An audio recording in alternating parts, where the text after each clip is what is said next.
very, very far away from us now. There's a lot of sofa to sit on here. I feel we could fit half of these people on the couch. We've been calling it the Liverpool Lounge today. Nice. Yes. Well, thank you for being here. Don't they look fabulous, everybody? We haven't aged today since 25 years ago when we made these films.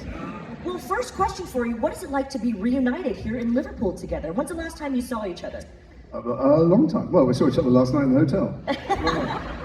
But do you remember the first time I met you? I don't know, it's a terrible question. I remember the first time I met you. When was that? They discovered the remnants of Shakespeare's first theatre, the Rose Theatre. Oh, yeah. We went down, we were either still students or were baby actors or something.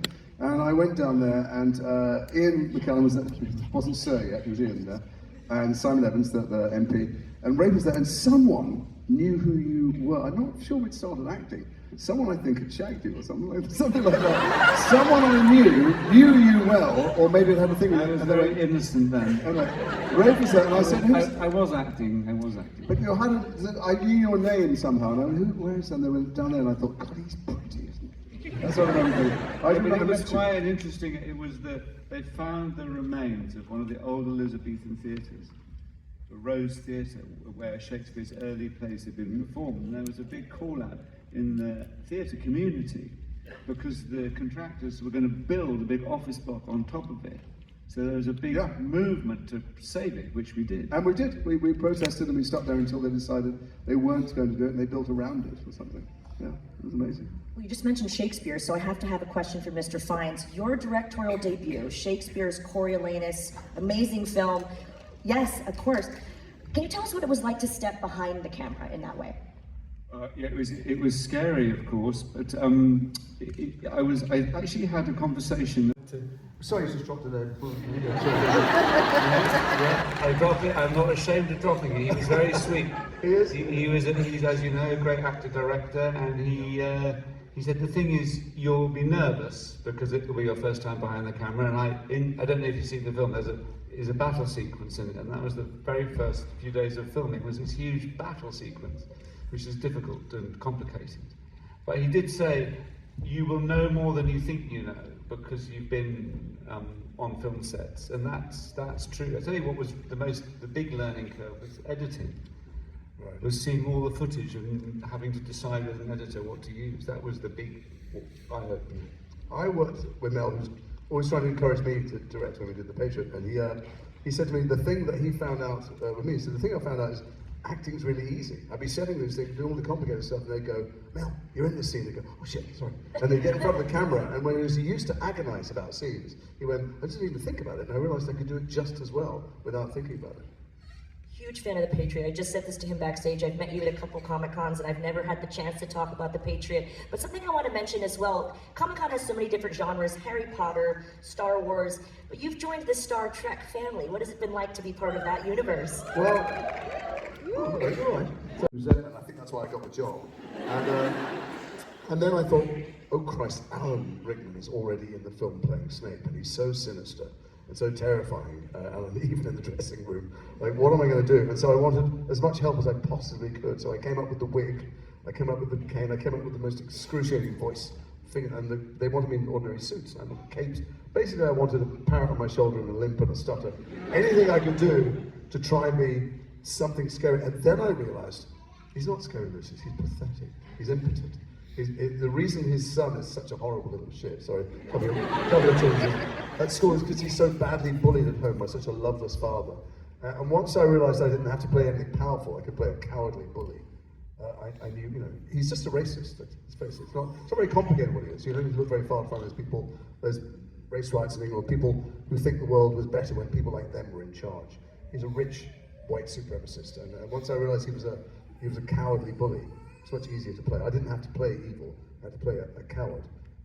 You had a very different task, I think. Yeah, I have to confess, I wasn't familiar with the Harry Potter books, and I was approached by a wonderful casting director who was casting all the early Potter films, a lady called Mary Selway, and she said, you have to play this part. And I said, I don't know. I'm not sure. What is this Voldemort person? And I don't think it's for me. I told my sister, who has children, I said, they asked me this Voldemort person? She said, what? They've offered you Voldemort? I said, you have to do it. You must do it. And so I reworked my thinking. And then they showed me some pictures, the imagery of how they would do the makeup, and it looked fantastic. And then quite quickly I was in. So forgive me, I didn't initially go yes, because I just was in ignorance about, hadn't seen the films, but then I realised what a fantastic part it was and how it unfolded. And of course I read the books and I obviously focused on the information J.K. Rowling gives about the character, but there was a lot of input from the producers. There definitely was a sense that she wanted her characters realised pretty close to what she had imagined. So there was a sort of collective sense that we must honour what was written. And I particularly loved, I worked with Mike Newell, he did the first film that and then I love working with David Yates, who finished the series of films, particularly because David really worked you, even in the smallest moments, even if you thought it was a sort of moment, he would go, no, you can go a bit deeper. He's a real actor's director. Yeah, Although he does all the spectacle, yeah. He's a real actor's director. He's done a whole bunch of BAFTA-winning miniseries and stuff before. He really focused, so I thought, and it was a wonderful, the producers really took care of the production, you really felt they cared. They weren't just riding the wave of a big success. I felt that, I thought the work of the art department, the makeup department, was all beautiful work from every department. Well, I think we were all fans. I mean, the thing is, while we're making the films, the books were coming out at midnight, there were giant crowds everywhere, but we were all fans. I mean, everybody felt like something special was going on. It's funny because I hear the word franchise all the time. For me, franchise are hamburgers and coffees. They're not what we did. It wasn't, let's keep milking it, Fast and Furious 53, 59. It was, these were these 7 books, and they were a story with a beginning, a middle, and an end. And we wanted to tell them properly. And I think by the time they got halfway through, they knew that enough people were watching around the world. They went, let's make them perfectly, as best we can. And you could feel it. The cast is just incredible with so many British legends and iconic actors, but then you have the youngsters. Well, it's just us two here. Let's not talk about the youngsters. But you've got the youngsters, one of which is actually here. Rupert Grint is here today. I'm sure you all got to meet Rupert. But what is it like to watch these kids grow up and get the much-deserved success that they're experiencing now? What is it like to see them now as adults, navigating their careers? Well, I'm still very friendly with Tom, so I see Tom, I speak to him, and it's been glorious. I don't know if you have, Ray, but I've worked with quite a few young American stars when they're kids, and it doesn't work out great a lot of the time. They're kids, they earn the money that pays for their mother and father and sister and aunt and uncle. The normal family pyramid is inverted, and it screws them up often. Not these kids. They grew up behind closed doors. They spent all their teen years inside the family of Harry Potter and all the thousands of people who worked there who treated them normally, and they all emerged as pretty fabulous adults, to be honest with you. Nobody went off the rails. They all had their kind of wild times, but behind closed doors. You didn't see them, we did. And they're pretty great. I've seen Emma. Emma does remarkable advocacy with her platform. Dan does continually interesting work. And Tom, I don't know if any of you have ever heard of TikTok, but Tom basically owns TikTok. He is like, there's a Draco Talk, and so he's marshaled the forces of the internet to do some good and to his music. And I don't know, they're all pretty great compared to some of the American kids I know who've gone off the rails. Yeah. Well, I could fangirl all day long, and believe me, I really could, but let's do this as Monopoly Events intends. For the fans, by the fans, let's go to you now and make this an interactive Q&A. We have a microphone right over here on the right, number 1. Hi there. Hi, my question is for the both of you. What's the most challenging scene you've had to film in Harry Potter or your career? Oh, or our career. Jeez. Let's go first. I remember that my face-off with Alan Rickman was wonderfully challenging. I could feel Alan wanted a kind of actor's duel.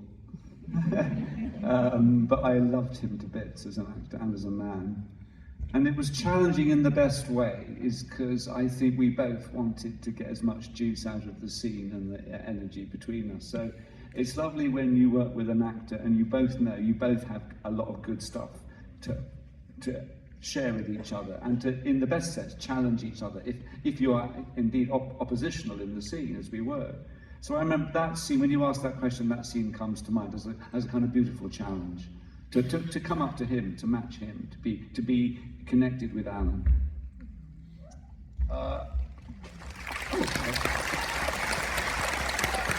So I hated doing all my scenes with Rafe because he scared the shit out of me, to be honest with you. And because Lucius was such, because Voldemort saw through Lucius right from the beginning. This first second we met in the graveyard, he saw that he was all about vanity and narcissism and status, and saw him for what he was. And Lucius knew he was seen for what he was. I felt like he looked right through me. And then there was a scene at the end at my house, of course, where I'd come out of prison. I think maybe I'd clawed my way back into some reasonable status, and he snapped my wand at the table, which to me felt like public castration. You know? And he was awful to me, awful, but fabulous because he's such a wonderful actor. You know, very friendly off camera. As soon as the camera rolls, you know, drilled. The other thing I remember that was challenging was the final scene in the courtyard where everybody's there. We were there for a long time. It rained actually, so we couldn't shoot on lots of days. We came to work a lot, yeah. And I remember, you don't know this, but me and Helena and Helen, the late great Helen McCoy, standing there going, "Oh Christ, how many days are we going to watch Rafe do his monologue for?" It's still, Rafe was being fabulous as well, going back and forth.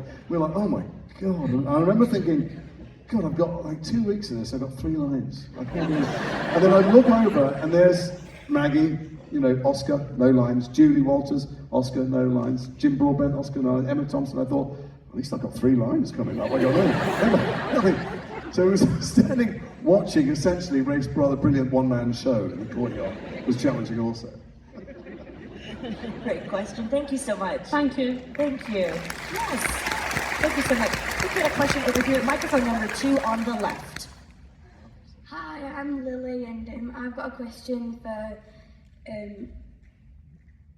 Rafe, and it's when you auditioned for Harry Potter, if you didn't get Voldemort, would you have liked to be anyone else?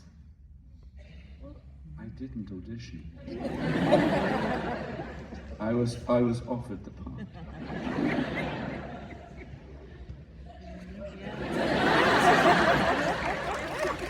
Just say it. Just say it. Thank you so much. Thanks, Lily. We've got a question up here at the top on the right, number 3. Hi there. Hi guys, I'm Dave. As a fellow actor, my favourite part of the whole performance sort of structure is the rehearsal period, kind of exploring how characters, what you're bringing to the table, bounces off what other actors are bringing to the table. What's your favourite part of being an actor or the performance process? Yeah, I mean rehearsals, because you don't have to. Well, you're safe. you can do it. No one's looking at you. Then the moment of truth is either on film in front of the camera. When the camera's rolling.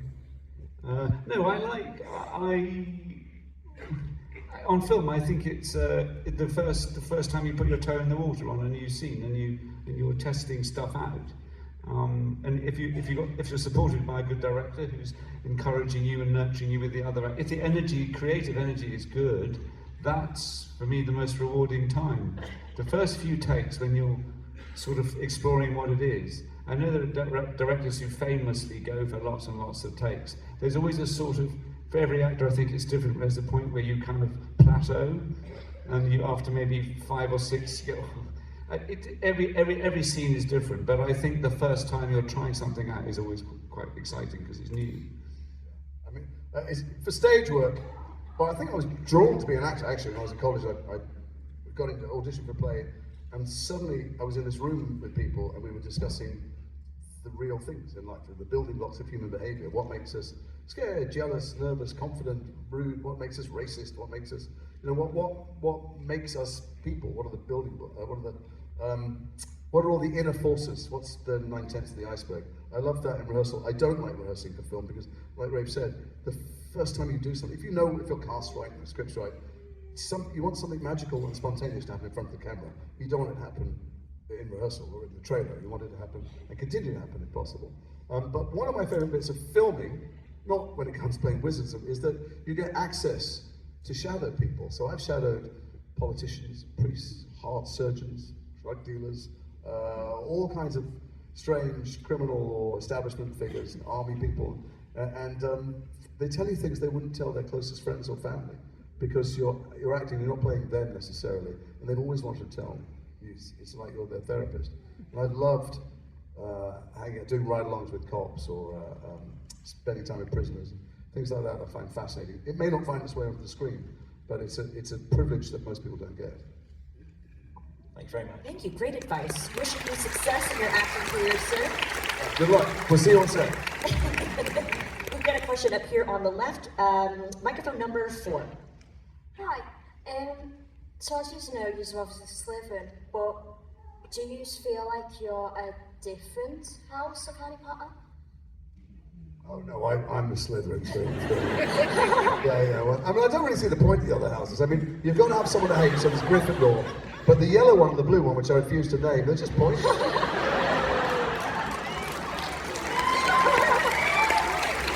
That's a quick answer. It's like filler. Other houses. You're sticking with Slytherin, Ray? Of course, I'm sticking with Slytherin. Great question, thank you. We'll go back to, oh no, it's a Gryffindor right over here. Microphone number 1, tread carefully. Hi, I'm Josh, and my question is, if you could have a magical pet of any sort, what would it be? A magical pet of any sort.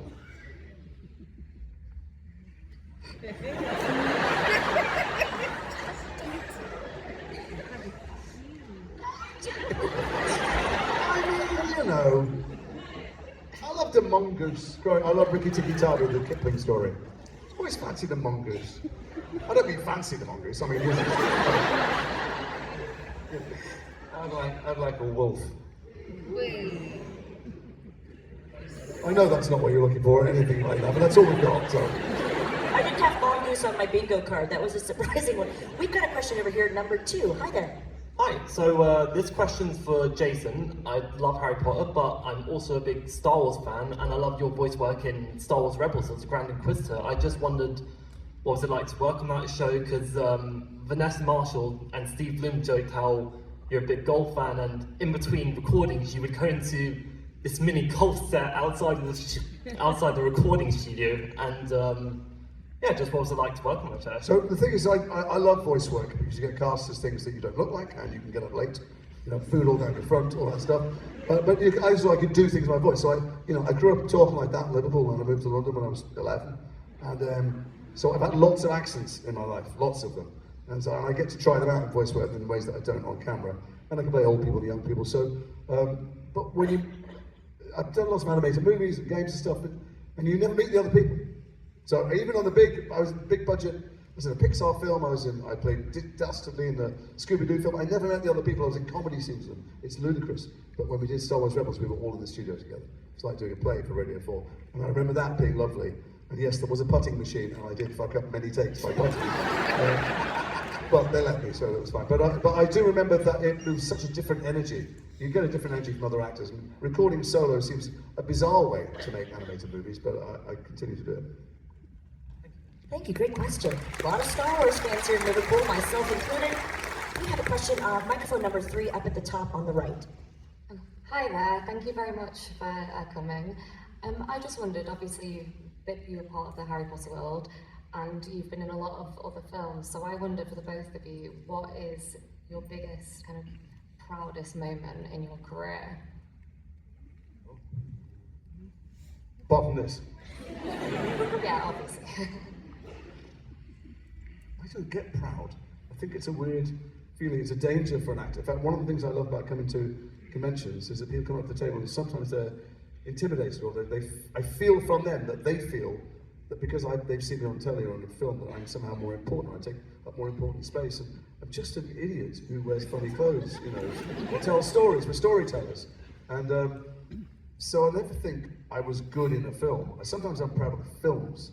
I was in a film called Mass, which very few people have seen, which won a whole bunch of awards. Thanks for that. So I must remember to bring a bucket of fish for the dolphin up there next time. But anyway, but it's a beautiful film about the power of forgiveness, and when you carry hatred in your heart, that it will only poison you. And so I'm proud of the stories I get to tell, but I never get proud of myself, I think that way madness lies, and you can stop being good at your job. Yeah, I mean, I think as you get older, you just value working with great people, and not just actors, but directors, writers, people working in the art department. And I think as I've got older, I think when I was younger, I took it a bit for granted. I mean, I had great film opportunities that came, and it was great. And I think you just suddenly see, my God, it's very hard to make certainly independent films, and cinema is really challenged now. So I just feel a sense of gratitude in a way that I can be part of any of these worlds. I mean, I couldn't choose out one film. I mean, I loved in Skyfall. I got to act with Judi Dench, who is a great actor and was an iconic M. And that was, if you asked her, plucking a memory out of the air, working with her in that film was great. But that, again, the Bond franchise was created by people doing wonderful, wonderful work. The design work is incredible. You go on these sets and you think the thought and the skill and the engineering that's gone into these sets. So I just feel more and more now, this is so great. Thank you, great answer. Good question so far, everyone. Let's take a question from number 4 up on the top left. Hi there. Hi, I just wanted to, question is for both of you. Do you prefer playing bad guys or good guys? That's a great question, actually, because the two characters we play in Harry Potter are very different.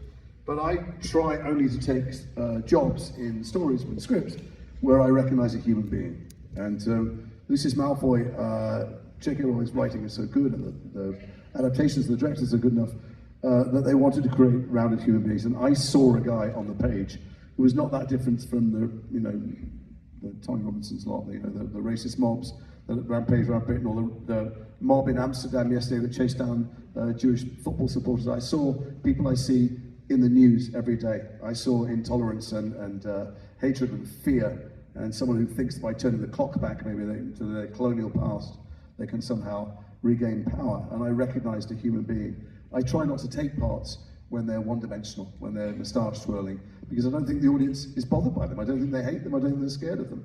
I think we're scared when we recognize maybe even behaviors buried deep inside us. Lucius is a bully. I've been bullied a lot in my life. I wonder if I have maybe even been a bully occasionally. And I recognize that in him. You know, I'm not a big fan of the gentleman that just got, not gentleman, he just got elected in America. I think he's an awful human being. But he looks in the mirror every day. No. I wasn't trying to make a cheap political point. I think he's a monster and terrible for the world in many ways. But he doesn't think that. He looks in the mirror and thinks he's a savior, and he can absolutely justify everything he does and thinks. I think his views, moral universe is a vacuum, and he's despicable. But he doesn't lick his chops and go, no, I can go and do something bad. He thinks he's right. So I try and take part, and I think it's true in our film. I believe that Lucius believed. Yeah, I completely agree with Jason that obviously we go and see movies and we talk about who's the good guy and who's the bad guy. Well, if you are offered what is clearly on a first reading the bad guy, once you're playing the part, you have to find the human being and in a way put the label away, because he gets up for breakfast, he or she might love their partner, have children, and you have to go into what makes them do the thing they do and let the audience judge. And I remember specifically on Schindler's List, I thought, I've got to put the judgment of this guy to one side. He's a guy who gets up and he believes that what he's doing has a purpose. As disgusting and obscene as it was, that nation was filled with people at that time who believed it was right and good. And you have to go, weird as it may seem, into that headspace. And it's disturbing, but that's our job. We have to, and they are human beings, you know. They have physiological functions. They might be moved by a piece of music. They might get emotional. But they've also been convinced by some of the stuff we see now in social media that certain sections of society are not like them. They're not human. They're not deserving of human rights. They are subhuman. Once you think people are subhuman, you can do anything to them. And that's, the reason to tell these stories, the reason for Schindler's List being important to remember the Holocaust is not as a memorial thing. It's to go, what are the signs today that people are talking like that? Who are the people we've begun to think of like that, or we've been told to think of like that? And those are the kind of parts we look for. So well said. Good question. Thank you. I'm going to microphone number 1 here on the right. Hello. Hello, my name is Sarah and I'm from County Kerry, Ireland, and my question is for the both of you. If you were to take a prop from Harry Potter, what would it be? Well, I tried. Alan, do you know about this? Alan nicked all the gold from the Gringotts, not real gold, because we're always asked for things to give to charity auctions. Alan took all the coins, and after which they put barcodes on everything. Oh, it's such a good thing as well. And I had a mate who came to visit one day, and there were these huge piles of the Daily Prophet, thousands of them. And he said, "Can I have one of those?" I said, "Don't worry, I'll get you one." So I took one and put it in my bag. And at the end of the day, hours and hours later, I took my wig off and stuff, and I get in the car, and my friend's coming home with me in the car, and we go all the way out the studio to the gate, and at the gate, the security guy goes, "No, Jason, producer said, can I have the Daily Prophet back, please?" And I went, I don't know what you're talking about. I went, "The Daily Prophet, in your bag. Everyone knows you got it." So, I didn't get anything. Did you get any stuff? No, I didn't. I wished that, I think when I first started, there were maybe only 1 or 2 Voldemort wands before they became mass produced. And I wish I'd taken one of those, but I didn't. So, yeah. I should have taken, I had manky teeth that I wore. I probably should have taken those. But I will say that the wand, the Lucius Malfoy wand thing that they make that you can buy is exactly the same as the one they use. So I complained that I didn't even get one, and the studio sent me one very kindly when I was doing publicity, and I lost it. But Thank you, great question. We have time for one final question over here. Microphone number 2, no pressure. Introduce yourself, how are you? Hi, my name's Harris. Yeah, it's weird to see Voldemort with nose. So strange. It's not a real nose, is right? Isn't it? I thought it was awfully big. Sorry. I've got a question for Jason. Question for Jason. So my favourite scene in all of Harry Potter is in the 4th one. At the start, when they're seeing the Quidditch, and they're walking up the stairs, I think Ron says, "How far up are we?" And Jason goes... He says what? He goes Rupert Grint goes, "How far up are we?" Oh, yeah. And Lucius goes, "Well, put it this way, if it rains, you'll be the first to know." Very good impression. Thank you. So I was just wondering, what is your favourite line that you said? I suppose we go for Voldemort as well. What your favourite line? My favourite line was from, I'm afraid lots of people know this, but it's still true. In Chamber of Secrets, my first day on the main set was the last scene that I had with the late, great Richard Harris.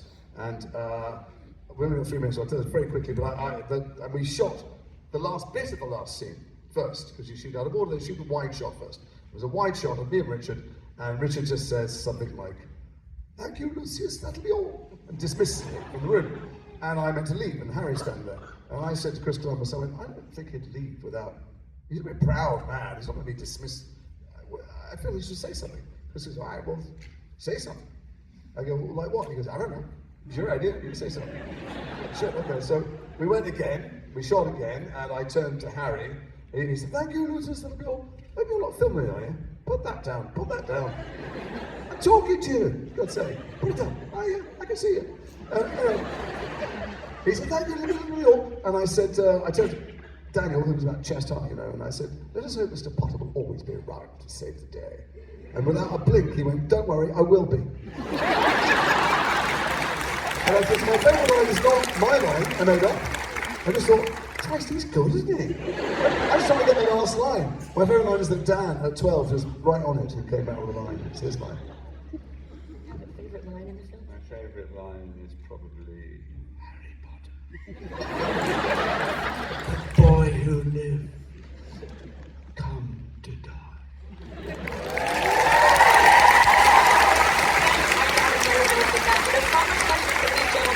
When you leave us here at Liverpool, what are you looking forward to next, be it professionally or personally? What's next for you? I am going to be running, putting on a short theatre season, the Theatre Royal Bath next summer. So I'm prepping for that in 2 plays and directing another.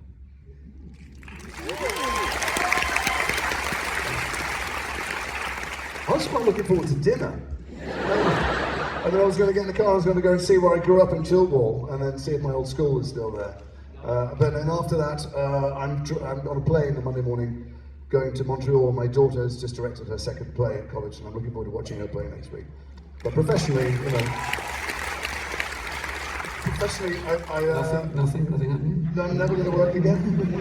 I've got some stuff coming out, you know. I'm shooting some at the moment. Totally forgot.